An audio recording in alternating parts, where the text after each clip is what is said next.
scale sol គឺ scale G 3 note ក្នុងខ្សែគឺទម្រង់ទី1គឺទម្រង់ G Ionian បាទ Ionian អញ្ចឹងខ្ញុំលេង3 note ក្នុងខ្សែអ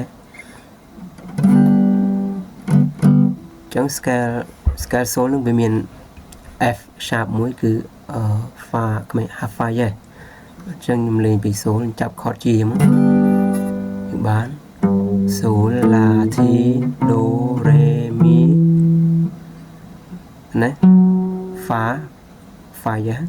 fa sol la ti do re mi fa យេនោះទៅណា fa sol la ti do បាទពេលឡើងទៅវិញ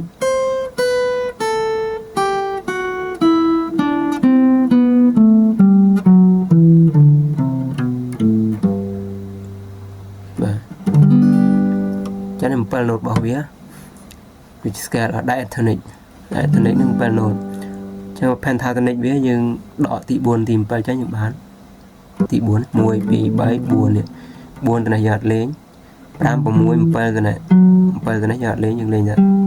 ទី1វិញមកចឹងយើងបាន pentatonic 1 2 3 4 5 1រួចមកដល់ណាpentatonic វា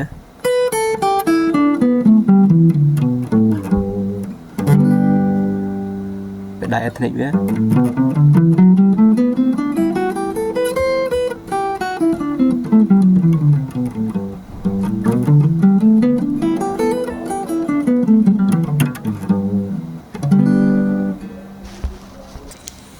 តបពេលយើងបាន scale ហើយគឺយើងលេង improvise វា